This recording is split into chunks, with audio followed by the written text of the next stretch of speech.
Ok, bueno, pues soy Carlos Salcedo y yo junto con mi compañera Berenice Sánchez vamos a exponerles hoy sobre obstrucción de tubo digestivo alto y bajo en el adulto.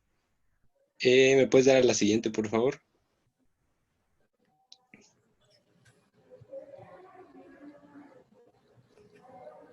Bueno, primero vamos a empezar con una definición.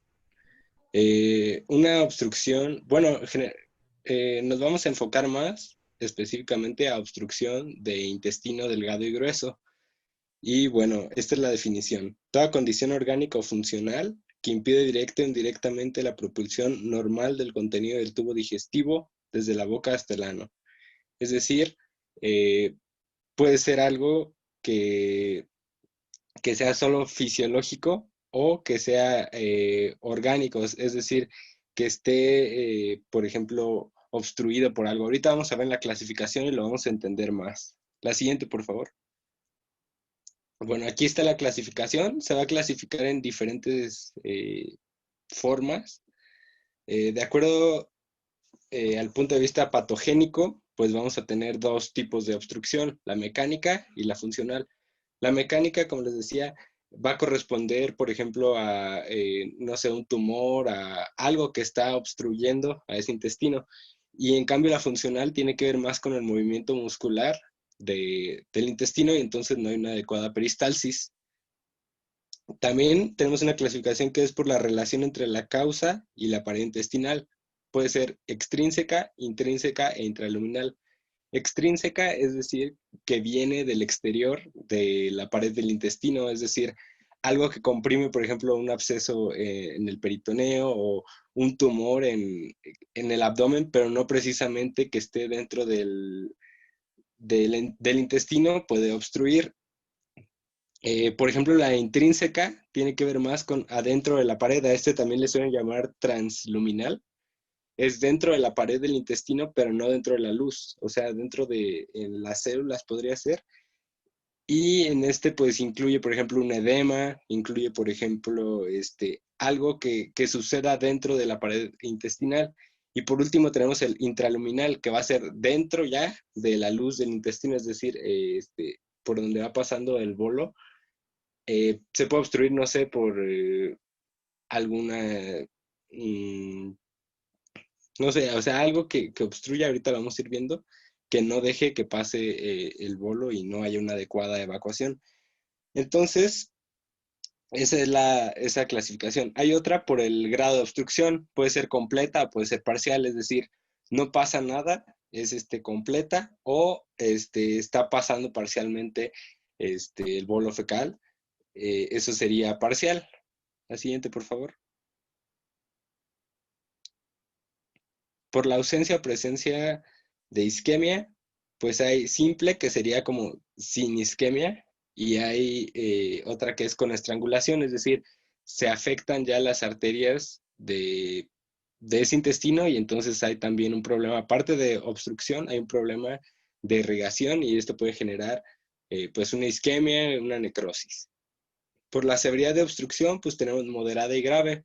Moderada, pues puede ser, no sé, una parcial, que no va a dar tantos síntomas, que no va a dar tanto dolor. Y pues una grave generalmente va a ser una urgencia que pues se tiene que atender lo más rápidamente posible. También, pues por el lugar de obstrucción, vamos a tener en intestino delgado y en intestino grueso. O también se suele clasificar como en tubo digestivo alto y tubo digestivo bajo. Eh, pero bueno, aquí lo pusimos aquí así por motivos de esta clase.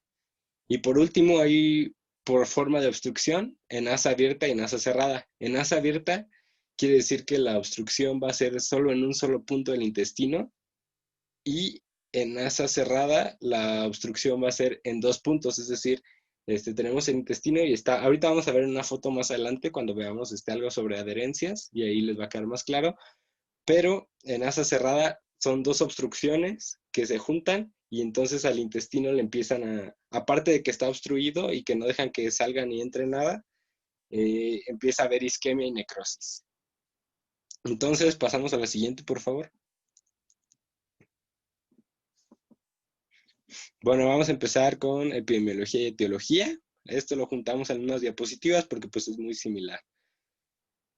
Primero, hablando de intestino delgado, tenemos que una obstrucción de intestino delgado eh, equivale a 2 a 4% aproximadamente de las visitas a urgencias, 15% del total de hospitalizaciones son por esta causa y 20% de las cirugías de urgencia por dolor abdominal van a ser por una obstrucción de intestino delgado. Esos son pues, datos epidemiológicos que pueden ser importantes. Va a haber una igual incidencia en hombres y mujeres, no hay algún predominio. Y esto es muy importante, aproximadamente 76% de las obstrucciones de intestino son de intestino delgado, es decir, son mucho más comunes, serían 2/3 partes, no, 3/4 partes eh, de común que haya obstrucción de intestino delgado respecto al intestino grueso. Entonces, si sospechamos de una obstrucción de intestino delgado, lo primero que hay que pensar es que sea de intestino, una obstrucción de intestino, lo primero que hay que pensar es que sea intestino delgado. Obviamente, pues hay que checar los signos, síntomas y etcétera, pero pues es importante tener presente esto. Y bueno, 20 a 30% de los pacientes con obstrucción de intestino delgado necesitan tratamiento quirúrgico. Esto también es importante porque pues la mayoría va a ceder o se va a recuperar con un tratamiento conservador. Eso lo vamos a ver ahorita más adelante, pero pues bueno, es un dato importante. Y ahora sí vamos a ver la etiología. Eh, Chequé en diferentes fuentes y la verdad eh, era un poco diferente donde lo revisara, pero todas coincidían en que la primera causa siempre y la más común es por adherencias intraabdominales tras una cirugía, obviamente abdominal. Entonces, pues por eso la subrayé ahí, porque es la causa principal de obstrucción de intestino delgado. Entre otras causas, pues en cada bibliografía cambiaba, ¿no? A veces ponían enfermedad de Crohn más arriba, más abajo, etcétera, pero pues de manera general es esto. Abajo de las adherencias tenemos que la enfermedad de Crohn, tenemos neoplasias, tenemos hernias, tenemos radiación y pues tenemos otras causas como vólvulos, como Besoares, como divertículo de Meckel, que no son tan comunes, pero si las juntamos todas, pues ya crean un 11% aproximadamente y pues ya se hace una cantidad importante, pero lo realmente importante aquí es tener presente las adherencias. ¿Le puedes dar a la siguiente, por favor? Y aquí, ¿cómo se forma una adherencia? Pues bueno, esto es importante y puse como más o menos la fisiopatología de la adherencia para entender o porque, o sea, es importante saberlo porque pues es la causa más común de obstrucción en intestino delgado. Entonces, eh, hubo una cirugía de abdomen y después de esta cirugía de abdomen, lo que pasó es que se lesionó el peritoneo, eso es indudable. O sea, seguro va a haber una lesión del peritoneo y esta lesión del peritoneo pues se tiene que reparar. ¿Cómo se va a reparar? Pues van a empezar a salir citocinas, células inmunitarias, células sanguíneas, factores de coagulación. Va a haber un gran movimiento celular ahí, proteasas, y el proceso de fibrinolisis, pues más adelante va a ser también importante, pero la finalidad de todo este movimiento, pues es reparar la integridad peritoneal para, pues, volver a regresar al estado fisiológico. Pero lo normal es que haya una fibrinolisis, es decir, que esos coágulos, esa fibrina que se creó para reparar el peritoneo, se deshaga en 5 a máximo 7 días. Pero si por algún problema en 5 a 7 días esta fibrina o no hubo fibrinolisis, si eso pasa, pues se van a crear adherencias. Entonces, esa fibrina va a persistir y se va a reorganizar y pues se forman las adherencias. Esta es la forma en cómo o por qué salen las adherencias después de una cirugía. Entonces, ya conociendo esto, pues bueno, vamos a continuar. Eh, una cirugía laparoscópica tiene menor riesgo de que se desarrollen adherencias y normalmente las cirugías de abdomen, o sea, sería de, por ejemplo, hipocondrio o cerca de pelvis, o sea, el abdomen más bajo, tiene mayor riesgo que abdomen superior, es decir, epigastrio, por ejemplo. o una cirugía, por ejemplo, de una colecistectomía, esa sería como menos riesgo a desarrollar adherencias que una cirugía, no sé, de ilion o algo así. La siguiente, por favor.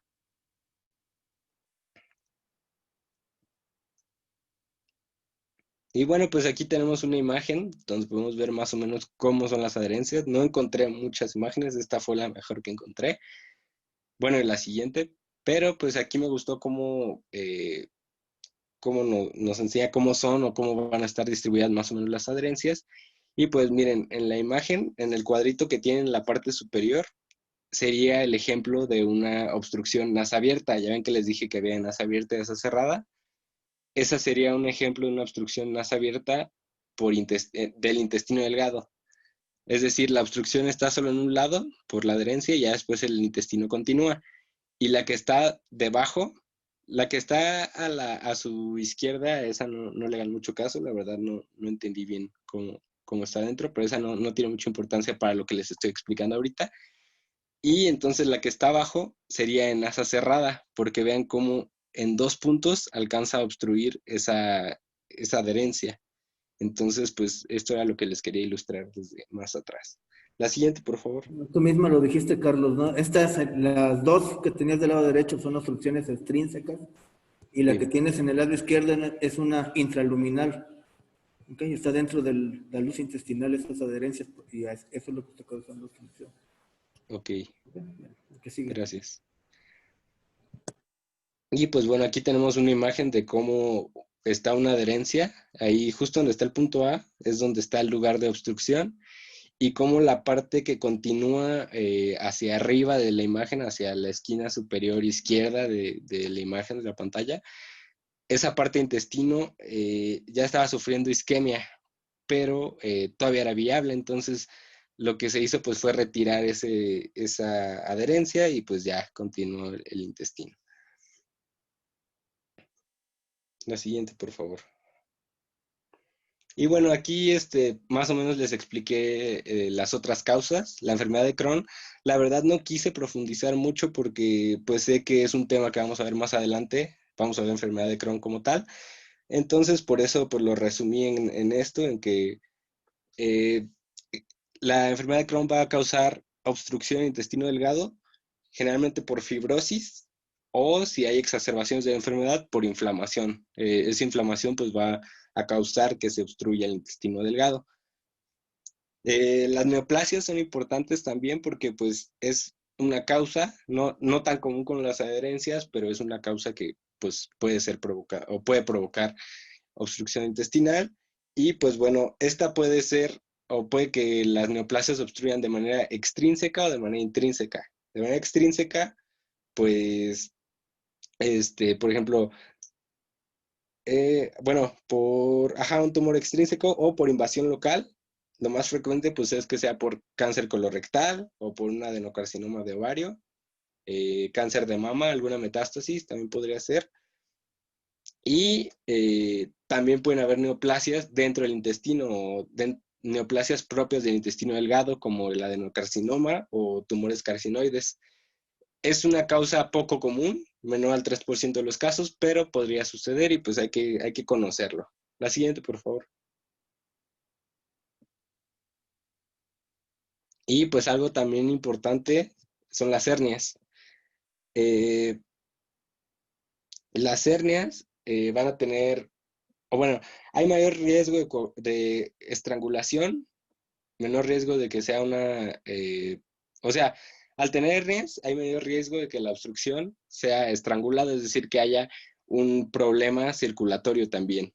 Hay menos probabilidad de que se resuelva espontáneamente esa obstrucción si tenemos una hernia, porque pues obviamente la hernia se tiene que reparar quirúrgicamente. Y hay mucha probabilidad de que haya recidiva en el caso de las hernias. Entonces, es importante que si se tienen hernias se corrijan adecuadamente quirúrgicamente para evitar obstrucciones de intestino delgado principalmente.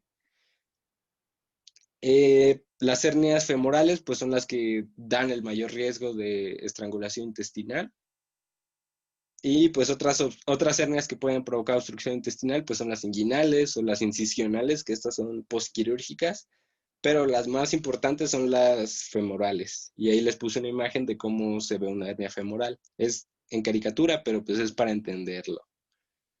La siguiente, por favor.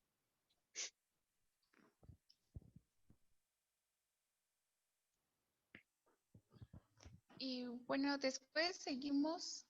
¿Sí me escucho? Sí. Sí. Ok, después seguimos con las obstrucciones de intestino grueso. Como ya lo mencionó Carlos, las obstrucciones Ah, sí, cierto, la cámara. Sí.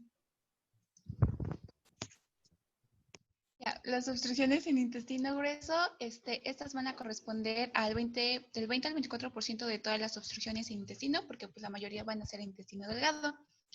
La incidencia y la etiología de estas obstrucciones van a depender mucho de factores genéticos, de factores culturales, de la dieta y de los fármacos que consumen las personas. Por lo regular se van a andar encontrando en personas de mayor edad y aquellas personas que tengan factores de riesgo para neoplasias y aquellos que tengan cánceres. Entre las etiologías, como lo mencionó Carlos, en caso de que sea una oclusión por un obstáculo intraparietal, la más común y la número uno de todas las obstrucciones de intestino grueso van a ser por el cáncer de colon. Se dice que estas llegan a tener el 90%, causan el 90% de todas las obstrucciones en intestino grueso y de todos estos cánceres de colon, el 30% tienden a provocar un síndrome oclusivo, de los cuales dos terceras partes de estas obstrucciones se van a localizar en el colon izquierdo, no tanto en el colon derecho, eso es importante.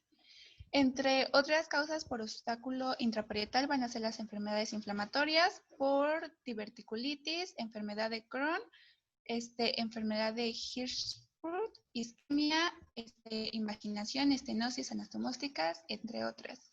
Y entre las que pueden causar oclusión por obstáculo intraluminal van a ser los cuerpos extraños, los fecalomas.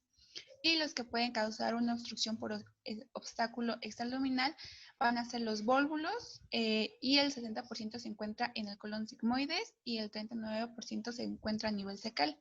También puede ser causado también por hernias, tumores de órganos vecinos y abscesos. De tal manera que vamos a tener que las tres principales causas de esta obstrucción de intestino grueso van a ser, número 1, el cáncer de colon y recto, el 2, el vólvulo colónico y la 3, la estenosis debido a diverticulitis. Dependiendo de la bibliografía, vienen como que los porcentajes diferentes, pero los porcentajes aquí no importan. El punto es de que en todas las bibliografías mencionaba número 1, cáncer, el número 2, vólvulo y el número 3, estenosis diverticulitis. Se dice que estas tres causas de obstrucción intestinal grueso, en intestino grueso, ocupan el 90%. Juntas. De tal manera que en caso de cáncer de colon, este va a aparecer en la parte más distal al ángulo esplénico, porque aquí el diámetro del colon va a ser un poco más pequeño y las heces van a ser sólidas. Y si llegara a aparecer en el colon derecho, aquí se provocaría obstrucción cuando se alcanzara un tamaño que obstruyera la luz o cuando actuara como una cabeza de imaginación. En el caso de los vólvulos colónicos, estos se van a dar con mayor frecuencia en el colon sigmoides en un 75%, en el colon ciego del 22%, en el colon transverso del 2% y en el ángulo esplénico del 1%.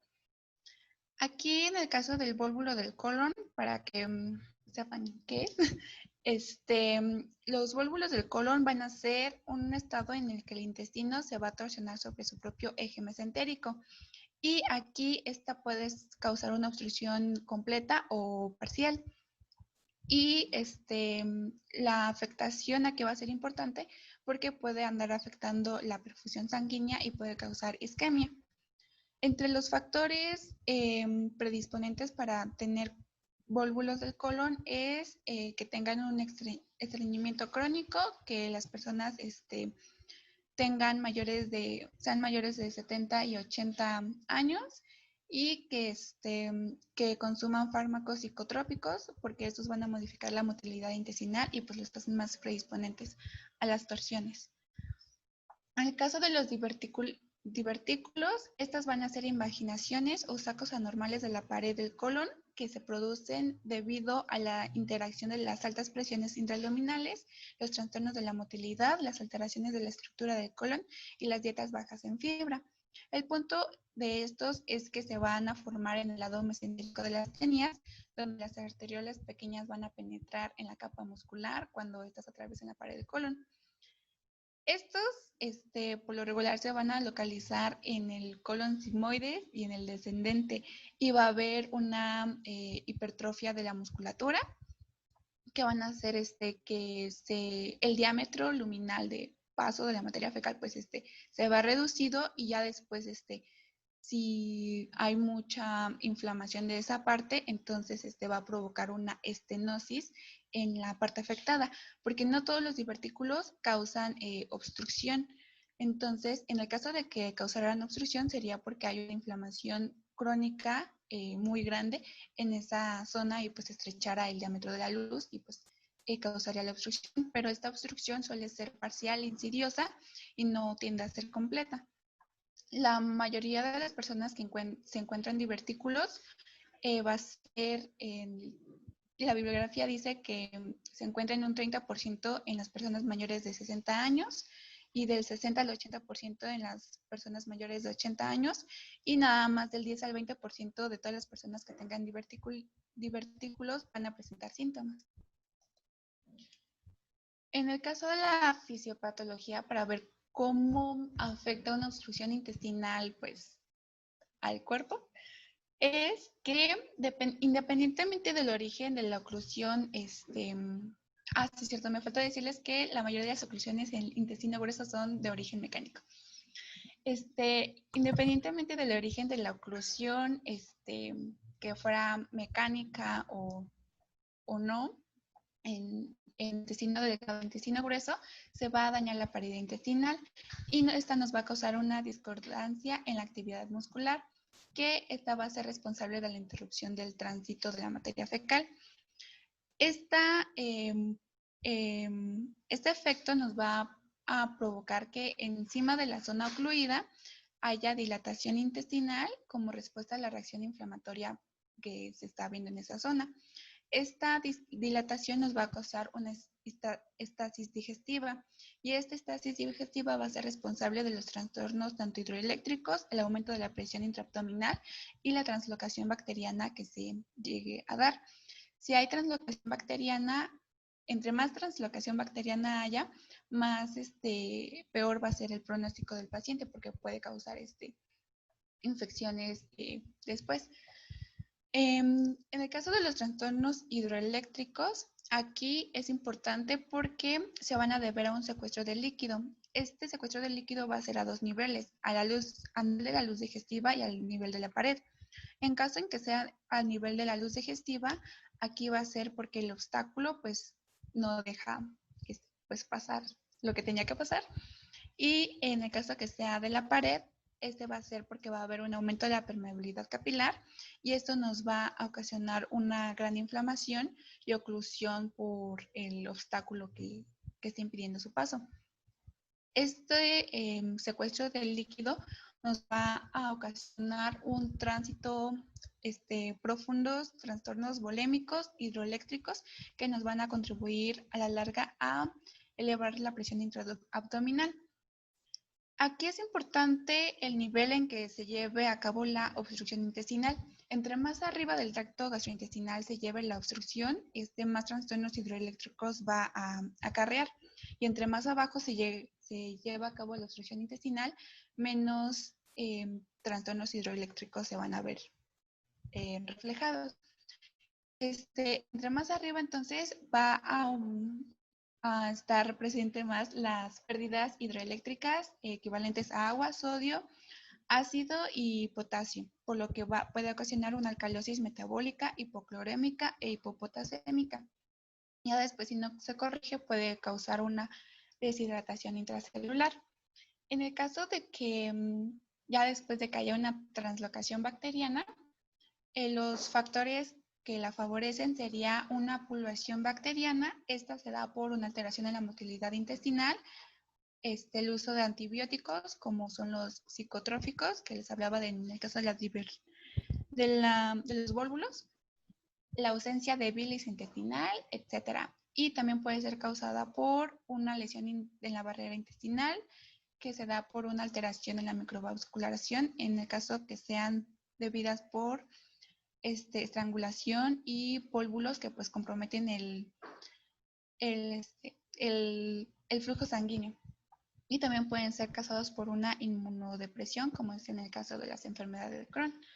Cuando hay translocación bacteriana, esta, como se los había mencionado, va a tener un mal pronóstico por las complicaciones infecciosas que puede llegar a traer. En el caso, también puede haber desequilibrio de la flora intestinal con una proliferación bacteriana, y este se va a dar por la reducción de la acidez gástrica, la disminución de la motilidad digestiva y el enlentecimiento del tránsito intestinal. Cuando hay aumento de la presión intraabdominal, que es debido o favorecido por los trastornos hidroeléctricos, esto se va a ver reflejado en la cavidad torácica, porque aquí se va a limitar el movimiento del diafragma, acá como se muestra en la dibujita, y esto nos va a causar una distensibilidad pulmonar menor, por lo que va a provocar como que un efecto shunt, y esto reflejado en el sistema cardiovascular nos va a provocar una disminución del retorno venoso y la contractilidad miocárdica, por lo que se va a reducir el gasto cardíaco. Y ya después podemos verlo en la clínica en los pacientes que tienen, que van a presentar después trastornos hipovolémicos y otras alteraciones. En el caso de, bueno, entre más abajo sea la obstrucción, así como predominantemente en el caso de que la obstrucción sea en intestino grueso, va a haber mayor acúmulo de gases, y esto va a hacer que el abdomen se empiece a distender.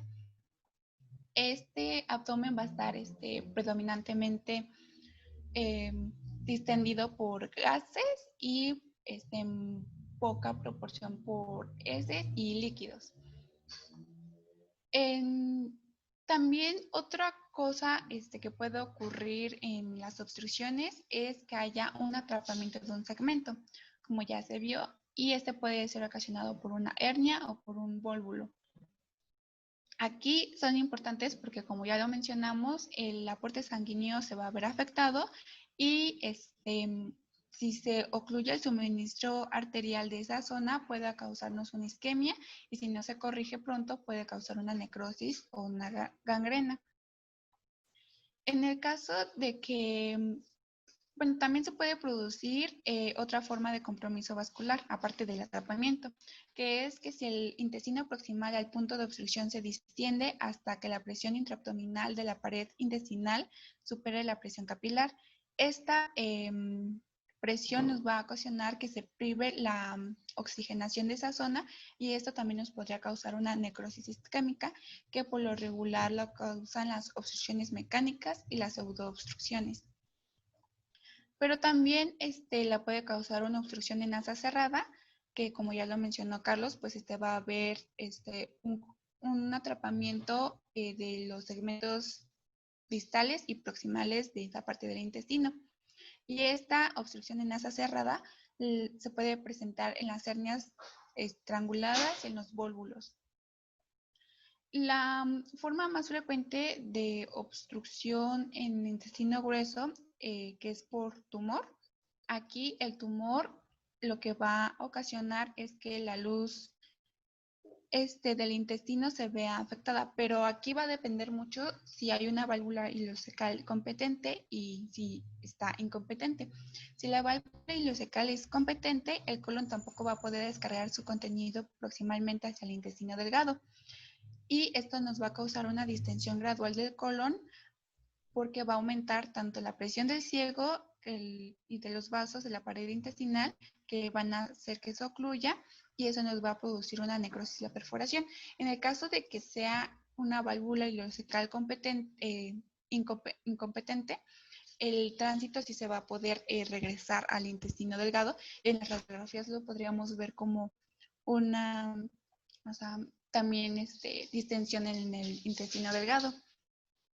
Se dice que el ciego va a ser la parte del intestino que va a ser más susceptible a la isquemia, porque el ciego va a tener un diámetro mayor y a medida que la presión intraluminal y el diámetro del colon obstruido aumentan, la tensión de la pared se va a incrementar en esa zona, por lo que cuando la tensión de la pared supera la presión de la superficie capilar, el intestino va a sufrir la isquemia y ya después, si la dilatación del ciego es más de 10 centímetros, se dice que ya tiene isquemia, y si es mayor de 13 centímetros, ya implica una perforación inminente.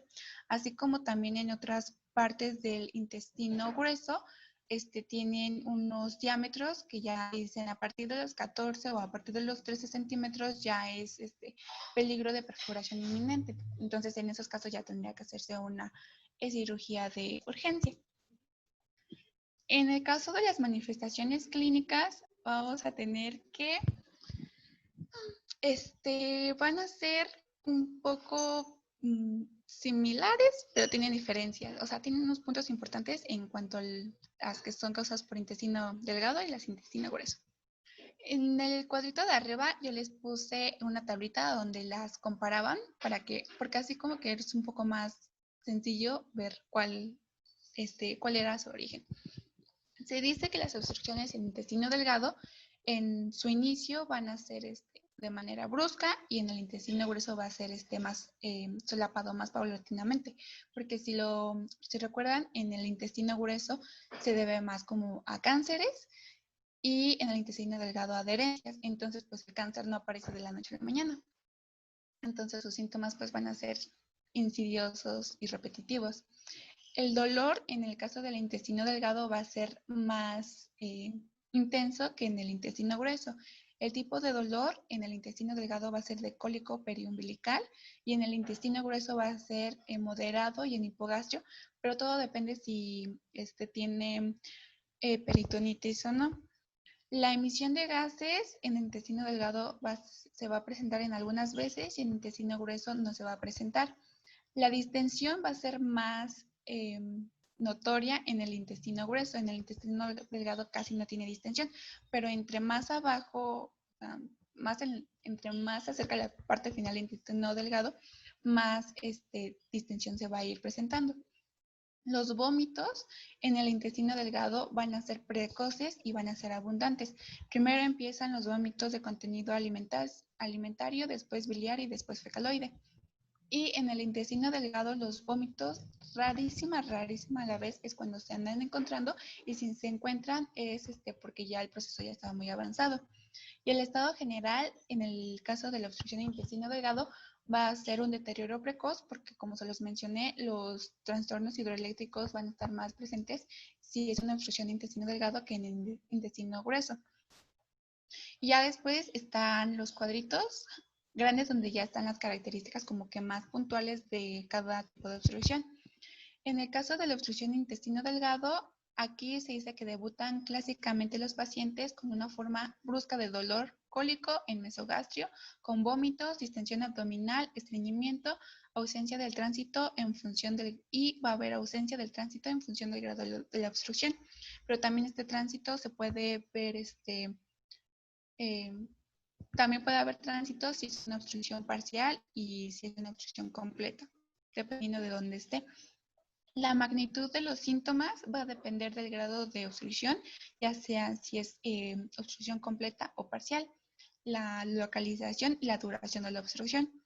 Típicamente va a haber paroxismos de dolor umbilical que se producen a intervalos de 4 a 5 minutos en las obstrucciones proximales, y va a ser menos frecuente cuando es una obstrucción distal. Cuando la obstrucción se prolonga, el dolor va a ceder a medida que disminuye la motilidad en el intestino distendido. Y en el caso de que sea una obstrucción intestinal proximal, los vómitos van a ser profusos, el dolor va a estar presente con mayor frecuencia y va a haber mínima distensión abdominal, en comparación de si es una obstrucción distal, porque aquí los vómitos va a ser con menos frecuencia y va a tener más distensión abdominal. En el caso de que ya haya vómitos fecaloides, Esto se van a deber a la translocación bacteriana de la que les había hablado de la fisiopatología, y pues esta va a traer complicaciones después. En el caso de la obstrucción parcial, eso ya se les había dicho. Así, en el caso de obstrucción en asa cerrada, esta va a tener unos síntomas de aparición repentina en el caso del dolor abdominal, y este va a ser intenso y no va a ceder. Y el dolor intenso continuo, y si es localizado, va a sugerir siempre una obstrucción con estrangulación. En el caso de las características del intestino grueso, aquí clásicamente es un dolor periumbilical o hipogástrico, y va a haber mucha distensión abdominal. El dolor va a variar desde una molestia vaga hasta un dolor intenso en peritonitis. El dolor intenso que no va a remitir sugiere una gangrena del intestino y va a obligar a una laporotomía urgente. En el caso de los tumores del lado izquierdo del colon, o que son una estenosis fibrosa benigna, hay un cambio en el calibre de las heces durante los últimos meses, porque como ven, pues tienden a ser de inicio paulatino y no brusco, por lo que los síntomas pues se van a manifestar desde antes y no nada más repentinamente. También otros síntomas puede ser sangre en las heces, anemias, pero todo esto pues como secundario a los carcinomas y pues los síntomas de las neoplasias. En el caso de que haya síntomas de malignidad y los divertículos, esto va a ser de manera insidiosa, y en el caso de que se presente un volvulo fecal, este se va a presentar más en pacientes jóvenes que con los pacientes que tengan un volvulo de estigma, y van a tener un antecedente de cirugía abdominal previa. También otros antecedentes de la obstrucción de intestino grueso va a ser que tengan antecedentes de estreñimiento crónico, el uso de laxantes y de fármacos psicotrópicos.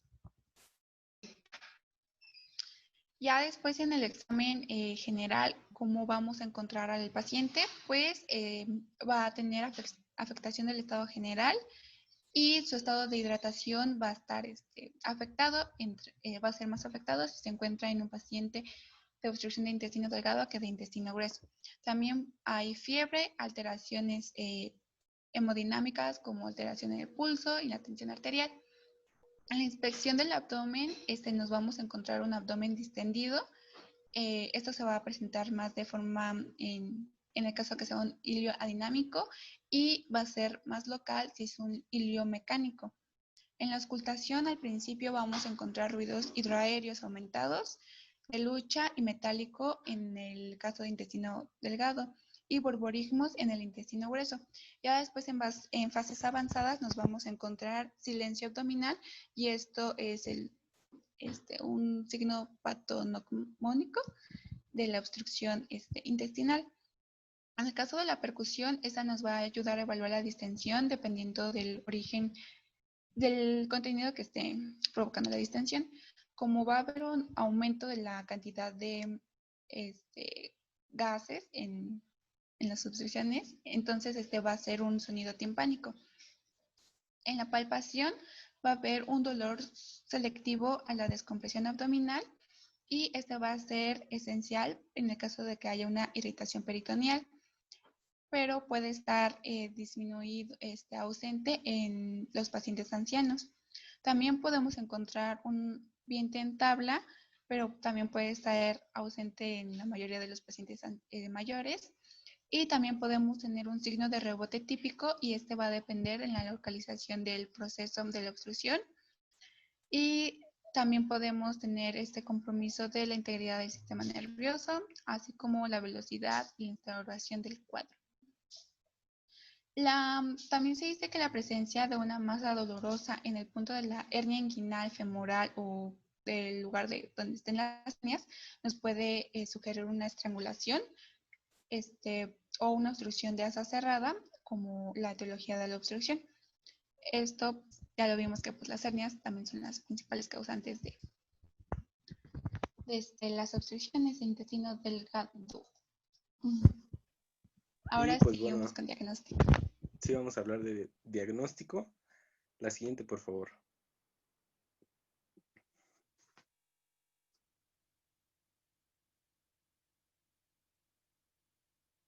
Ver, ya. Primero vamos a hablar de diagnóstico en intestino delgado.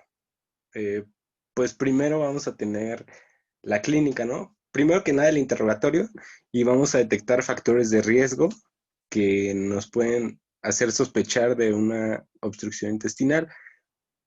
Estos factores de riesgo, pues puede ser que ya haya tenido antecedentes de obstrucción de intestino delgado, que haya tenido alguna cirugía de abdomen previa, eh, que tenga alguna patología ya detectada intestinal, no sé, enfermedad de Crohn o algún cáncer. Eso podría ser importante, un antecedente importante. Y otro antecedente que pues es importante es que haya tenido radiación abdominal previa. Entonces, si vemos algún factor de riesgo de estos en la historia clínica, pues empezamos a sospechar de una obstrucción intestinal. El cuadro clínico y la exploración física, pues bueno, ya lo vimos con Bere. De manera muy general, pues dolor abdominal, náuseas, vómitos, distensión abdominal, cambios en el tránsito de las heces y gases intestinales, borborigmos, timpanismo, hipersensibilidad a la percusión, incluso sangre en heces. Es de manera general, eso ya lo vimos con Bere. La siguiente, por favor. Entonces vamos a tener sospecha de obstrucción de intestino delgado por los síntomas y por los factores de riesgo. ¿Cómo lo vamos a ver? O un auxiliar diagnóstico que nos pueda ayudar. Pues vamos a empezar con una radiografía. No es el estándar de referencia. El estándar de referencia es la TAC, la tomografía, pero hacer una radiografía nos va a servir para, bueno, o sea, nos va a servir para darnos una idea. En algunos casos nos ayuda a detectar o a diagnosticar. Y porque es barata, o sea, es la opción más barata y más rápida que tenemos para poder ver el intestino. Entonces, esa va a ser la que vamos a usar en primera instancia. Aunque no sea el estándar de referencia, es lo que vamos a usar. La radiografía, pues va a ser radiografía simple de abdomen. También algunos recomiendan que se saque una placa de tórax. Pero bueno, lo importante es la de abdomen. Va a ser una en supino, una en decúbito supino y una en bipedestación para poder comparar o poder ver unos signos que ahorita vamos a ver. Nos va a ayudar a ver la obstrucción, la localización y características de esa obstrucción. Aquí, como les decía, pues no es el estándar de referencia y es muy probable que una radiografía nos dé falsos negativos, perdón, cuando sea una obstrucción de bajo grado, es decir, una obstrucción muy leve o moderada, puede que en la radiografía no se vea nada y entonces tú dices, no, pues no tiene obstrucción, pero si tenemos la duda, mejor hacer una tomografía para no quedarnos pues con esa duda y mal diagnosticar. La radiografía, pues miren, ahí tiene sensibilidad y especificidad de menos de 83%, entonces no son valores tan altos, pero pues bueno, nos van a ayudar en primera instancia para darnos una idea de cómo está nuestro paciente. Y bueno, lo que vamos a encontrar en una radiografía van a ser las asas del intestino que estén dilatadas. Una dilatación se define como un aumento del diámetro mayor a 2.5 centímetros. Hay unas fuentes que le llaman mayor a 3 centímetros, o que dicen que es dilatación mayor a 3, pero pues bueno, estaba entre esos dos rangos y decidí poner mayor a 2.5. No sé cuál sea la que aplica, doctor. Está bien así mayor a 2.5. Una manera más fácil de que tú veas si hay distensión de asa o no es que el intestino distendido mida más que un cuerpo vertebral, que el ancho de un cuerpo vertebral. Ah, ok. Ya puedes dar por hecho que está distendido. Ok, gracias. Y pues bueno, vamos a encontrar este intestino lleno de aire, lleno de líquido, y algo muy importante es que el colon va a estar descomprimido, es decir, no va a haber gas. Esto es un signo muy importante o un dato muy importante que nos va a orientar a un diagnóstico de obstrucción de intestino delgado. Porque si encontramos distendido el intestino delgado, pero el grueso también, eso nos puede indicar o puede ser un diagnóstico de un ilio. Entonces hay que comprobar a ver si es un ilio y hacer otros estudios. Pero si vemos colon descomprimido y asas de intestino dilatadas, vamos a sospechar de una obstrucción de intestino delgado. Es casi muy seguro que sea una obstrucción de intestino delgado. Puede que el abdomen o que los intestinos no tengan gas, o sea, ni el intestino delgado ni el intestino grueso, cuando la obstrucción sea muy proximal o que sea sea una obstrucción no muy grave y puede que no encontremos el intestino dilatado y por eso les digo que va a ser difícil detectarlo en esos casos con la radiografía. Otro dato importante que vamos a encontrar es encontrar niveles hidroaéreos cuando se toma una radiografía en bipedestación o en decúbito lateral si el paciente no puede ponerse en bipedestación. Y esos niveles hidroaéreos es un signo típico de una obstrucción de intestino delgado. Ahorita vamos a ver imágenes para que quede más claro cómo son. Y otro signo, pues es el signo del collar de perlas, que tiene que ver también con acumulación de gas. La siguiente, por favor. Bueno, aquí tenemos una imagen de eso que ven ahí en las flechas, eso que se ve como distendido, pues es el intestino delgado que está distendido. Y el asterisco que marca ahí es donde debería estar el colon, bueno, donde está el colon, porque ahí está el colon, pero como vemos no hay presencia de aire, por eso se ve pues blanco. Entonces, esa es cómo se vería una radiografía de un intestino, una obstrucción de intestino delgado. Ahí podemos ver cómo las asas están grandísimas, están muy distendidas. La siguiente, por favor. Inclusive si lo ven ahí, Ah, es sí. una imagen que se llama en pila de monedas, ¿no? Que la apariencia del intestino es como si fueran monedas, una sobre otra. Ajá. Y Sí, si se observan la columna vertebral, observan la columna, vean el ancho de una de las vértebras, si eso lo transpolan y la colocan dentro del intestino, obviamente se ve más grande la dilatación que una vértebra, que el ancho de una vértebra, entonces eso nos está hablando de una oclusión intestinal. Y además si vemos que el intestino está colocado como en niveles, como si viniera en escaleras, ¿no? Que es otro de los datos, niveles en sí. escaleras. Okay. Puedes seguir, Carlos. Una pregunta, Doc. Ajá. Y por ejemplo, lo de los niveles hidroaéreos es que, por ejemplo, yo también lo había encontrado en varias bibliografías, pero al final no supe cómo, o sea, no supe qué es como tal en una radiografía, no Un supe nivel cómo se ve. hidroaéreo es que tú veas en el intestino superior aire, es decir, a lo mejor en el estómago y en las primeras partes del yeyuno e ilion, y que abajo veas vacío. O sea, que arriba veas radiolúcido y abajo veas radioopaco. Ahorita hay Ok, imágenes de Y eso también. solamente se ve en la radiografía de pie. Sí, gracias, Doc. ahorita lo Cuando el vamos a ver en paciente alguna está de imagen. pie, el aire tiende a irse hacia arriba. Y eso es lo que hace el nivel.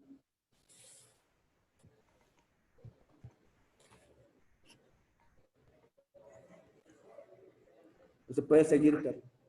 Ok, perdón, es que no escuché nada.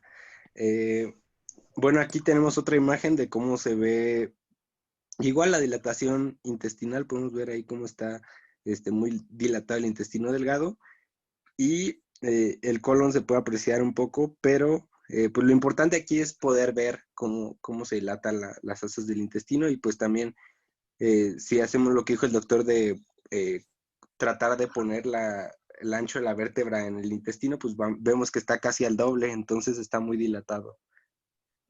La siguiente, por favor. Oye, pero, ay, perdón. Por ejemplo, esa, la anterior, Bueno, Sí, en la fotografía que tienen, la que sigue, esta seguramente es el mismo paciente, nada más que aquí está acostado y en la que sigue, pasen la otra, la siguiente. la siguiente, ajá. Bueno, ahí, ese es un nivel hidroaéreo. Ahí están, Ustedes van a ajá. ver, ok. la parte superior está distendida, aunque esté acomodada en escalera igual, pero arriba se ve más radiolúcido y abajo se ve inclusive un nivel de este líquido se ve como radiopaco de la mitad hacia abajo, ¿no? Entonces, eso que se ve más Sí, radiopaco abajo con el aire arriba, ese contraste se llama nivel hidroaéreo. Ok, Doc, gracias. Y por ejemplo, en la anterior, tanto el delgado como el grueso están... La verdad no se logra ver el grueso, vemos que hay mucha dilatación en el delgado, pero también tenemos aire abajo en el hueco pélvico, que eso habla del recto, del sigmoides y el recto. Entonces, no se ve que esté dilatado, pero hay aire abajo. Ok, doctor, gracias. La siguiente, por favor. La siguiente. Y pues bueno, aquí vemos una dilatación más pequeña, no es tan marcada como las otras, pero esta imagen es importante porque vemos que en el cuadrante superior derecho, pues ahí podemos ver que están las asas dilatadas. Esa es una en decúbito supino. Y la siguiente, me parece, se va a ver ya en bipedestación y se puede entender igual. Ahí está. Ahí es donde podemos ver los niveles hidroaéreos. Es decir, es el mismo paciente, nada más que como ya se puso de pie, pues ahí se pueden ver los niveles El aire se hidroaéreos, va que hacia es arriba y alcanzas a ver acá en el cuadrante superior del lado derecho de tu imagen que hay un poco de aire dentro del estómago. Se ve bien Sí, duro. Y luego ya hay niveles acá en el intestino delgado, probablemente es el ilion. Y el resto se ve muy radiopaco, es decir, que no hay nada de aire en el intestino distal. porque eso sería como una obstrucción Es una imagen de total. una función intestinal de intestino delgado. Ok. Y bueno, la siguiente, para ver más niveles hidroaéreos, ahí Excelente. podemos ver más en intestino.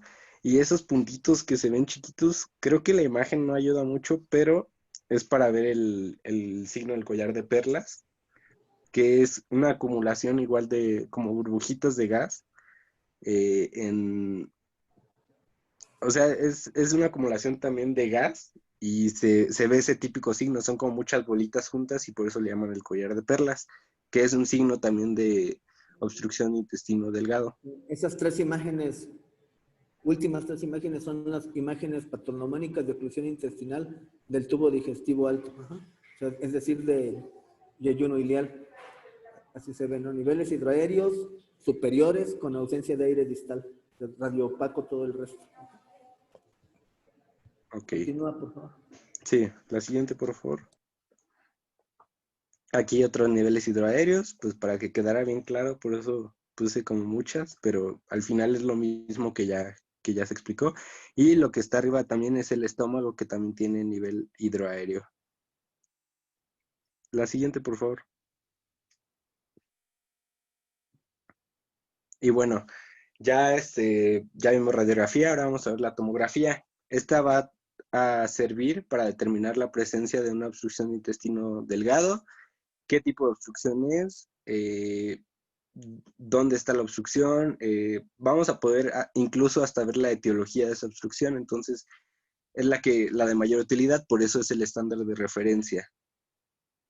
Se puede usar, o lo recomendado es que se use un líquido de contraste, generalmente es el intravenoso, pero también el líquido de contraste enteral. Se pueden usar los dos al mismo tiempo para poder ver mejor la tomografía, pero el enteral va a ayudar también, aparte de ser o que nos sirva para ver dónde está la obstrucción, nos va a servir o sea, como método terapéutico. Ahorita lo vamos a ver en las medidas no quirúrgicas, en las conservadoras, en el tratamiento conservador, se usa el contraste pues como un medicamento. Ahorita lo vamos a ver. Y se pueden usar los dos contrastes al mismo tiempo. Aquí vemos que la sensibilidad y la especificidad aumenta a 95-96%, entonces es mucho mejor y por eso es el estándar de referencia. Y vamos a encontrar diferentes signos que nos pueden indicar una obstrucción de intestino delgado. Por ejemplo, vamos a encontrar igual dilatación del intestino proximal, vamos a encontrar una zona de transición. La zona de transición es el lugar justo donde está la obstrucción, que es decir, viene dilatado el intestino, hay una obstrucción y a partir de ahí todo está como más chiquito. Esa es la zona de transición, es el lugar donde está obstruido. Podemos encontrar el colon con poco gas. Hay un signo, el signo de las heces en intestino. Ahorita lo vamos a ir viendo en las imágenes.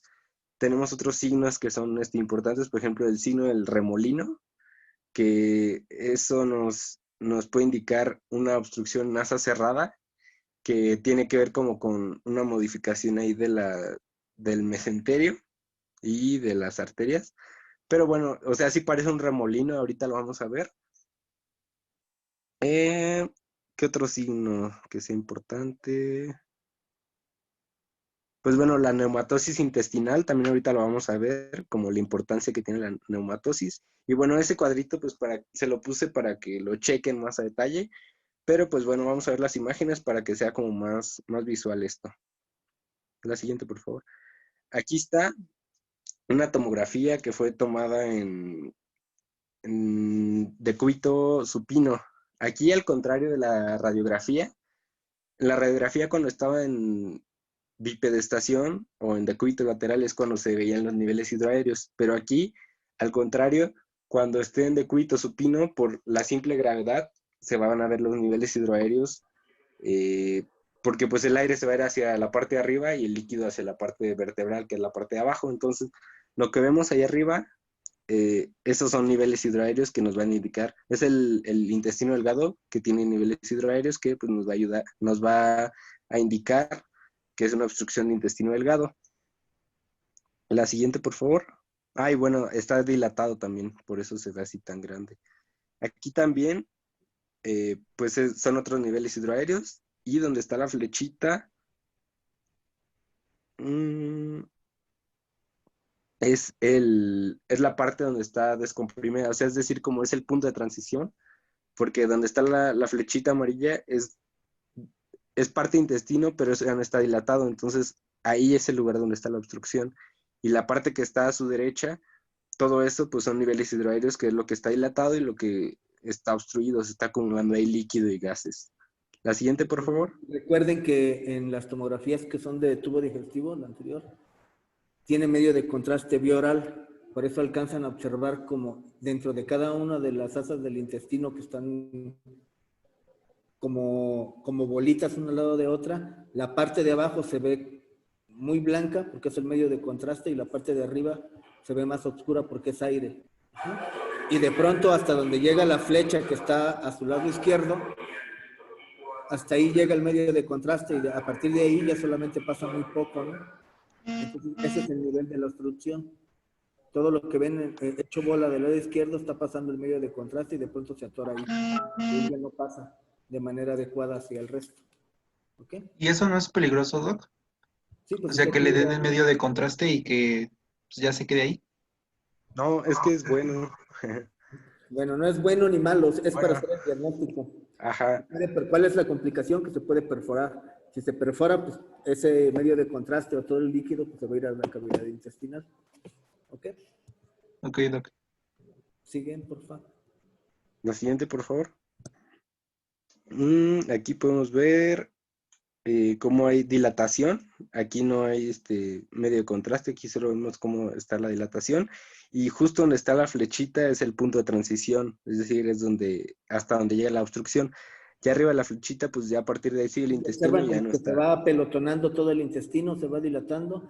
Y del lado izquierdo, donde ven ahí como una estrellita más oscura y que se ve un poquito de aire dentro del lazo intestinal, ahí empieza la obstrucción real hasta llegar a donde está la flecha, que ya no pasa prácticamente nada, ¿no? Es un área de obstrucción pequeña, como de unos 10 centímetros que está ocluido. Okay, la que sigue, por favor. Ok, la siguiente. Y pues bueno, aquí vemos igual las haces de intestino dilatadas, llenas de líquido, perdón.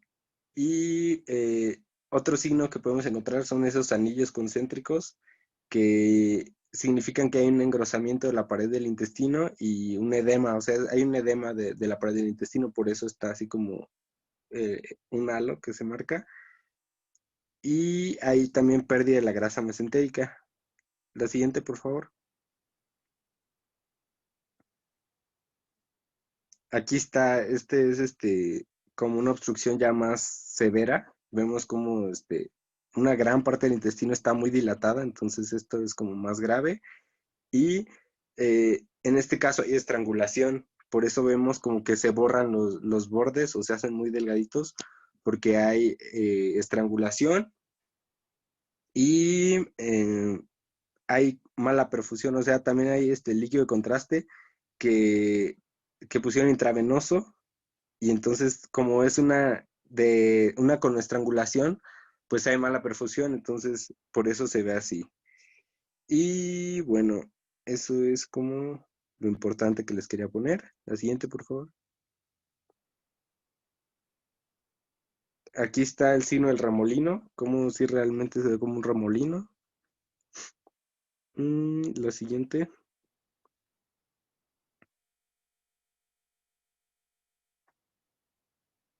Estas son el signo de las heces en el intestino delgado. Se ven como puntitos negros, entonces puede que encontremos signos, diferentes signos combinados, pero este también me pareció importante ponerlo, cómo se ve. La siguiente, por favor. Aquí vemos una neumatosis, que es la flechita, es como esa rayita que vemos así muy, muy chiquita, donde está la flecha de la izquierda, ahí ven una rayita así negra que está como marcando. Eso es neumatosis y ese es un signo de isquemia. Entonces, pues es importante que cuando encontremos ya neumatosis en un ataque, significa que ya hay isquemia y ya es necesario hacer una cirugía de, ese, de esa obstrucción. La siguiente, por favor. Y pues bueno, aquí tenemos otra. La siguiente. Y aquí es como una reconstrucción de cómo se ve en un ataque igual, cómo se ve la obstrucción. Vemos también mucha dilatación. La siguiente, por favor. Ahí también hay dilatación de los intestinos.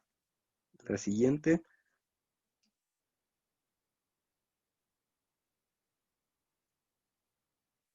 Mm,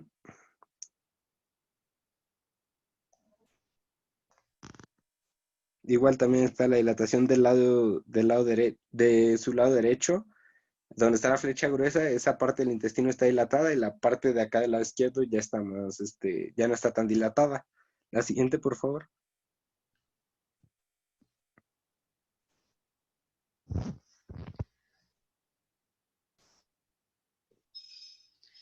Y bueno, después continuamos con las radiografías en el caso de obstrucción de intestino grueso. Aquí igualmente se van a mandar a hacer en decúbito supino y en bipedestación.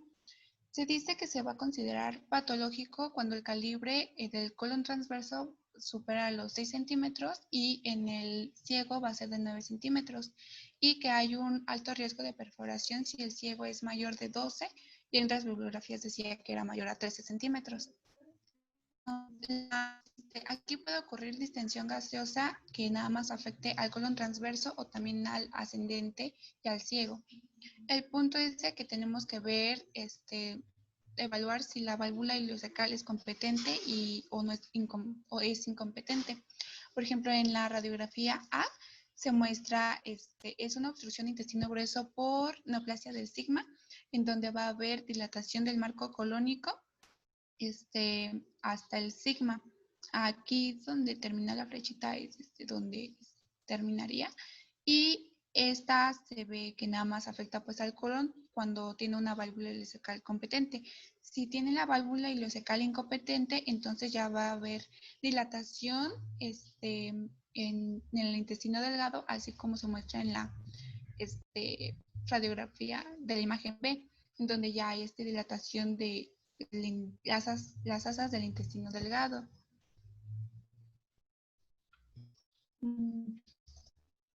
Otro signo es el signo del colon cortado, en donde la columna de gas de colon se va a interrumpir bruscamente en flexura esplénica con la distensión del colon transverso, así como se muestra aquí en la flechita, como que terminó luego, siendo que pues el colon debería de pues, ir para abajo. Y este signo no es específico de obstrucción de colon, porque también se puede encontrar en pancreatitis, en colitis isquémica, en enfermedad inflamatoria intestinal y en isquemia mesentérica. En el caso de los signos de vólvulo de ciego, aquí va a haber una una gran distensión de las asas que van a ocupar todo el hemiabdomen, así como se muestra en la figura A. Y aquí la característica es que van a tener un único nivel, nivel hidroaéreo, que sería acá en la figura B, que se muestra. Y en la tomografía igualmente se mostraría pues negro toda esa parte que está de la asa distendida. Otro signo en el vólvulo de sigma es el signo del grano de café. En la figura, en la derecha, se muestra como que mejor, porque aquí en decúbito supino la radiografía se va a poder apreciar el asa cerrada distendida por gas, y esta no va a presentar austuras, va a estar formado por la aposición de las paredes mediales, la hendidura del grano, y las paredes laterales va a formar las paredes del grano. Así que básicamente si ponemos el grano de café ahí, en la de la derecha, como que se ve ya bien cómo está. Y también otro signo es el de igualmente en el vólvulo de sigma, es el aspecto de tubería doblada, donde se muestra aquí en la figura que llega el asa distendida sin austuras, llega hasta la pelvis. Y el vértice va a estar siempre dirigido hacia el hombro derecho.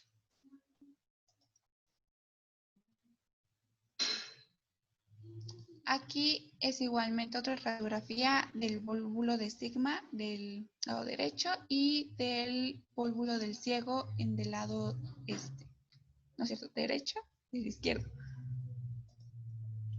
También otros estudios que se pueden mandar a hacer en caso de obstrucción de intestino grueso son el enema opaco que se va a realizar con sulfato de bario. No se va a realizar en los que tengan peritonitis, porque pues ya sería una urgencia. Entonces nada más es para comprobar la causa de la obstrucción y si es completa o no, o parcial. Por eso va a estar contraindicado en caso de estrangulación, perforación y peritonitis. Y va a establecer el diagnóstico de obstrucción, si es obstrucción intestinal, y lo va a diferenciar del ilio paralítico. También nos va a revelar la naturaleza de la lesión obstructiva, si es intraluminal, intrínseca, extrínseca, y va a identificar si una masa intraluminal o parietal en signo de corazón de manzana, así como se muestra en la imagen, la de en medio, en donde está como que se ve como una manzanita, que en el caso que esta fue de un carcinoma de colon. Y también podría mostrar una morfología de pico de pájaro si es vólvulo.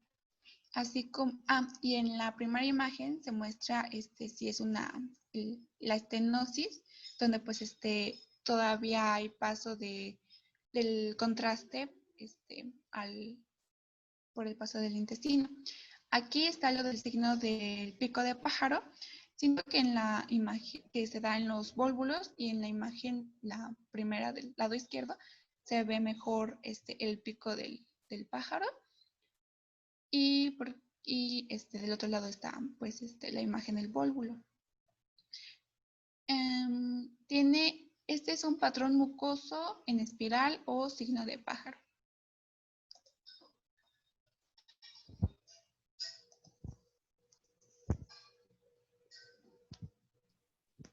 Después seguimos. Ok, y ahora vamos a ver la siguiente, por favor.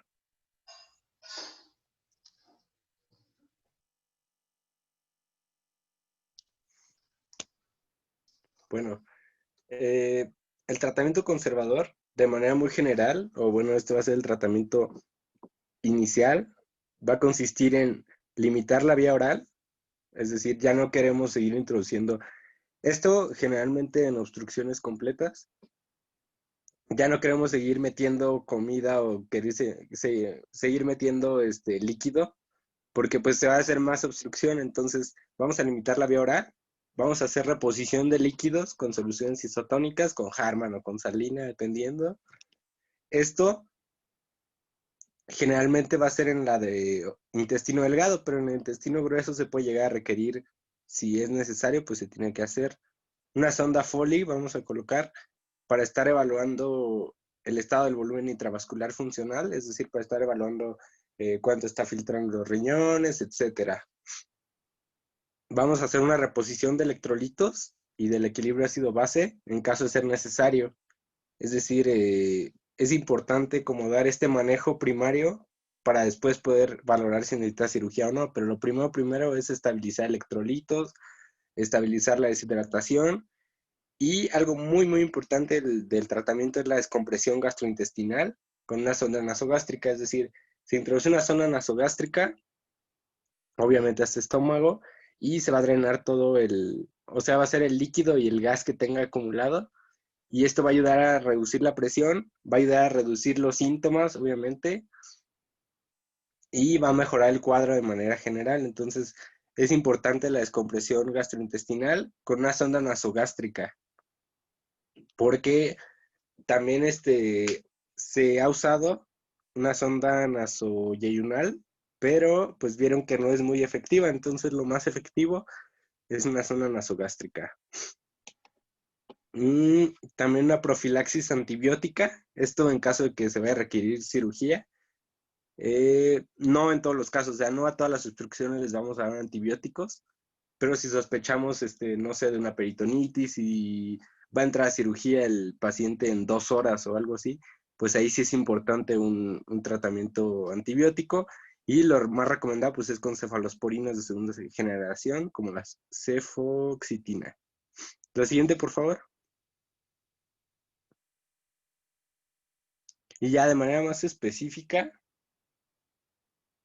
ay, creo que todavía no cambia, pero bueno, van a ver, o yo me enfoqué en 3 intervenciones de manejo conservador, que son como las más importantes que encontré. Aparte del manejo inicial que ya mencioné, si encontramos una obstrucción de intestino delgado por adhesiones, algo que es muy útil y que está comprobado que ha servido, es el tratamiento con el líquido de contraste, es decir, con el líquido de contraste que usamos para la radiografía, se llama gastrografín. Ese mismo líquido se va a administrar para tratamiento también. O sea, podemos aprovechar para tratamiento y diagnóstico. Y generalmente se va a administrar por la zona nasogástrica. Y lo que va a hacer este gastrografín es que, bueno, es una solución hipertónica. Su tonicidad es de aproximadamente 2150 miliosmoles por litro. Es decir, son como 3 veces más, no, como 4 veces más la osmolaridad de el líquido o sea, la osmolaridad del líquido intravascular y extracelular, perdón. Entonces, lo que va a hacer, como es hipertónica esta solución, muy hipertónica, va a hacer que el agua o sea, el agua que está como en la pared intestinal y que está en el intersticio, se meta al canal, a la luz intestinal, y entonces, si aquí había un hoyito así chiquito por donde estaba obstruido parcialmente, va a hacer que todo ese contenido se haga como más líquido y sea más fácil que se libere, y entonces esa obstrucción se va a reparar más fácilmente eh, porque se aumentó como la cantidad de agua que hay dentro del intestino sin consumir más agua extrínseca, o sea, con lo mismo que se estaba ahí acumulando, se introdujo a la luz y esto aumentó eh, el agua dentro de la luz y disminuyó el edema que había afuera. Entonces esto mejora también la peristalsis y pues ha sido muy útil esta técnica y está recomendada, pero no debe de usarse si hay datos de daño de la pared intestinal como necrosis, como isquemia, como perforación. Si encontramos eso, no es útil que se use el gastrografín y solo se utilizan 100 mililitros, pero algo muy importante es indicar a enfermería que lo administre sin diluir, porque muchas veces se diluye estos 100 mililitros en agua para que no sé si sabe feo o no, pero normalmente se diluye para que se pueda tomar la TAC o la radiografía, pero la recomendación es que no se diluya para que pues, la osmolaridad haga su trabajo y sirva como tratamiento. En el caso de estenosis colónicas benignas y malignas, una intervención que ha servido mucho sin llegar a la cirugía es una colocación, una endoprótesis por colonoscopía. Esto es como un stent, como los que se usan en las arterias coronarias. Se pone como una mallita de metal que abre esa obstrucción y hace que el canal se desobstruya. Y ha sido muy útil esa intervención. Y, por ejemplo, cuando hay un vólvulo del sigmoides, se puede hacer descompresión, pero ya no es útil que la descompresión se haga con zona nasogástrica. O sea, sí puede ser útil, pero no tanto. Entonces, lo que se usa es una descompresión, pues, vía rectal, a través de una sonda rectal, o a través de un sigmoidoscopio flexible o rígido. Y, pues, bueno, estas son como las intervenciones que nos pueden ayudar a mejorar el cuadro y, como lo mencionamos al principio, la mayoría o la finalidad es como recuperar o tratar las obstrucciones de manera conservadora sin tener que llegar a la cirugía, y muchas obstrucciones se pueden controlar de esta manera. Si es de intestino delgado, el 70% de ellas se curan con tratamiento conservador. La siguiente, por favor.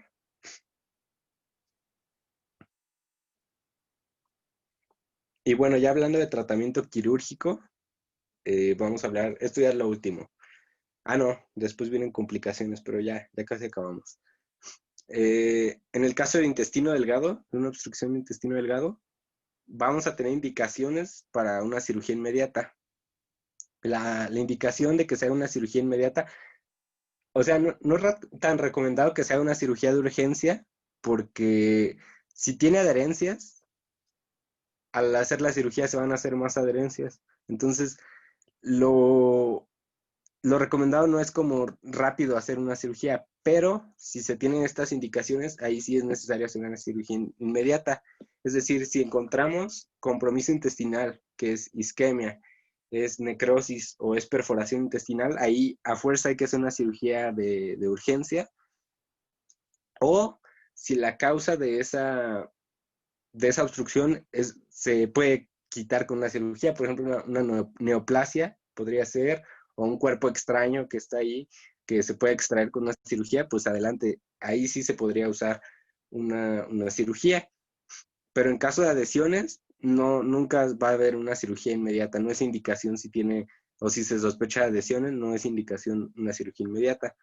Los signos clínicos que nos pueden indicar una cirugía inmediata: que tenga fiebre, que tenga leucocitosis, taquicardia, que incluso ya con fluidoterapia, es decir, ya se recuperaron los líquidos y sigue con taquicardia, eso nos puede indicar algo más. Que tenga un dolor muy, muy importante, que tenga acidosis metabólica, taquipnea, peritonitis o síndrome de respuesta inflamatoria sistémica. Eso es indicación para hacer una cirugía. Y signos radiológicos: si encontramos aire libre en la cavidad abdominal, en la radiografía o en la tomografía, nos indica una perforación. Eso es algo que nos va a indicar hacer cirugía inmediata. Si encontramos isquemia, la neumatosis que ya les platiqué, o si encontramos gas en la vena porta, también. Si es una obstrucción en asas cerradas, si encontramos, no sé, alguna atresia mesentérica, algo grave, eso va a ser una cirugía inmediata. La siguiente, por favor.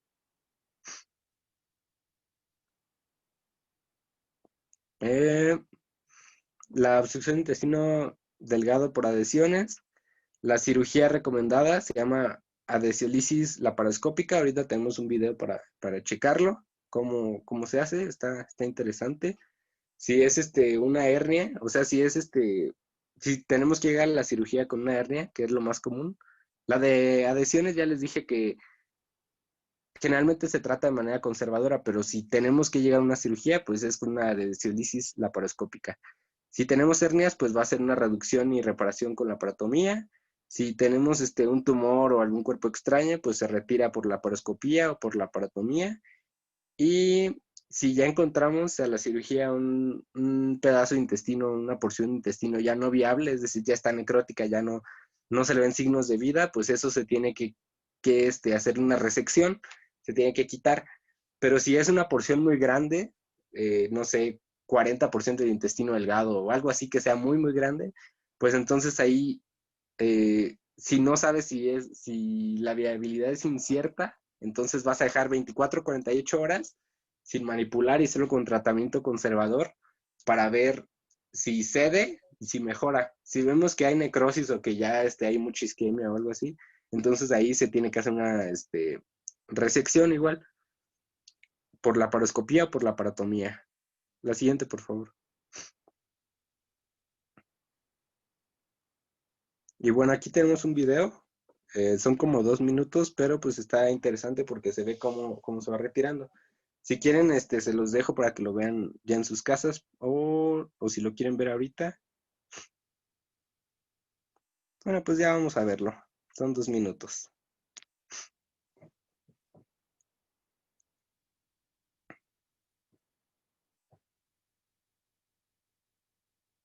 Ahí esa parte que encuentra el intestino está como muy pálida, se podría decir, el intestino no está rosado, no se ve normal, pues es lo que está obstruido. Y ahí lo que está buscando, como esa parte de lo que está obstruido, lo que está buscando es como dónde está la adhesión. Esta es una adhesión que se hizo, entonces lo está buscando, y ahí se encuentra esa partecita como transparente que se ve ahí de algo fibroso, esa es la adhesión. Entonces, pues lo que hacen es quitar esa adhesión para que, pues el intestino, o sea, estaba muy obstruido, pues para que como que se suelte esa parte. Entonces ahí se ve cómo lo empieza a quitar.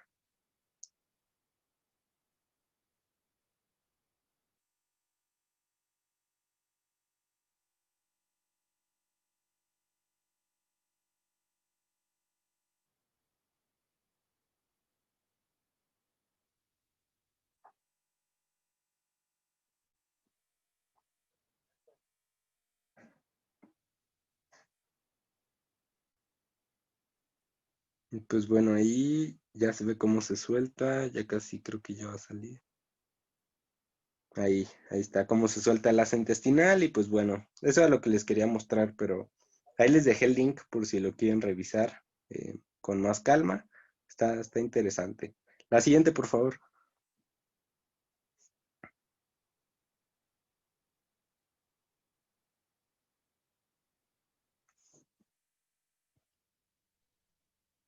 Y bueno, ya después seguimos en el caso del intestino grueso, que aquí, pues, en el caso de que sea una oclusión por cáncer en intestino del lado derecho, se va a hacer una colectomía derecha con anastomosis en un solo tiempo.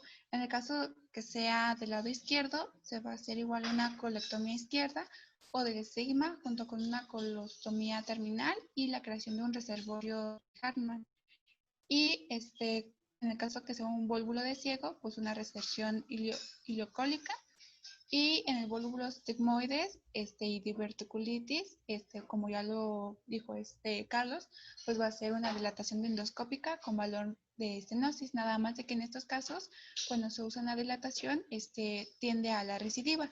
Se dice que en, como en promedio a los 5 años como que vuelven a presentar otra vez una obstrucción. Y en el caso de las complicaciones, se las dividí en complicaciones que se pueden encontrar en la clínica, complicaciones durante la cirugía y complicaciones post cirugía y otras complicaciones.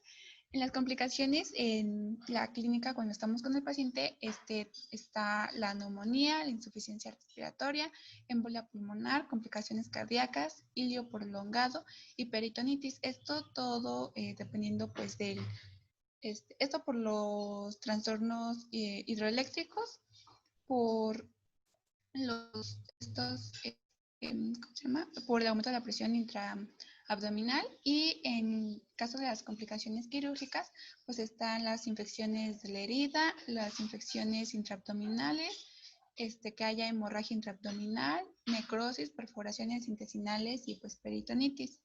Y entre las complicaciones posquirúrgicas se mencionaba que podía haber obstrucción posquirúrgica precoz de un hilio posoperatorio y esta aumentaba la morbimortalidad de las intervenciones quirúrgicas en el tracto gastrointestinal. Se decía que aparecía al, al menos de 48 horas, en el caso que fuera en intestino delgado, menos de 3 días en caso que fuera intestino grueso.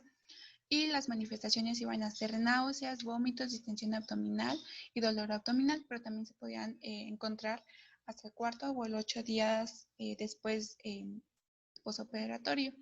Y también otro era el síndrome oclusivo posoperatorio precoz, que esta era toda aparición en los primeros 30 días siguientes a una cirugía abdominal digestiva o vascular de un síndrome oclusivo localizado en el intestino delgado. Todo esto después de haber recuperado la normalidad del tránsito intestinal tras la intervención quirúrgica. Y entre las otras complicaciones eran que pues en la obstrucción intestino delgado, pues en las adherencias, pues una recidiva en la obstrucción, también igualmente en los 5 primeros años posteriores, y también por las adherencias después de una cirugía. Y en el caso de los cánceres, pues también una recidiva por lo mismo del cáncer. Y en el caso de las dilataciones, pues otra vez también una recidiva, porque pues las estenosis se siguen dando. Y eso sería todo de nuestra parte. Aquí les pusimos las referencias. Y ya.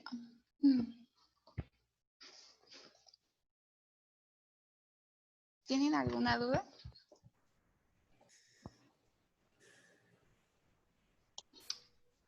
No, compañera, gracias. No, gracias. Gracias. Yo tengo una pregunta, pero para el doctor. Sí. Adelante. Había leído que también era posible que haya una obstrucción intestinal por la inserción de cuerpos extraños por vía rectal. ¿Qué tan común es ver eso en la sala de emergencias? No es muy común, pero sí se presentan obstrucciones en recto por cuerpos extraños. Y obviamente lo resuelves sacando el cuerpo extraño. Hola, buenas tardes. Ok.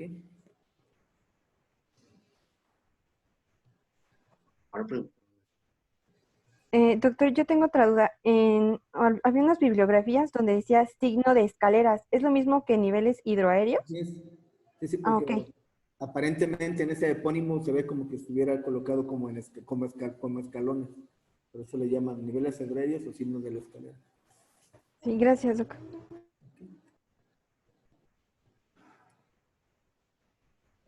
Pues bueno, si no hay dudas, entonces nos vemos mañana a las 10 de la mañana, ¿verdad? La primera clase. Sí. Y Sí, gracias. doctor. Entonces, hasta luego, buen día. Gracias. Hasta Gracias, luego, doctor. doctor. Gracias. Espero sus resúmenes Sí, hasta de las luego. siguientes clases, los que faltan. Algunos ya me los mandaron, pero los que faltan, por favor. ¿Va? Hasta mañana. Hasta Hasta mañana. mañana, gracias.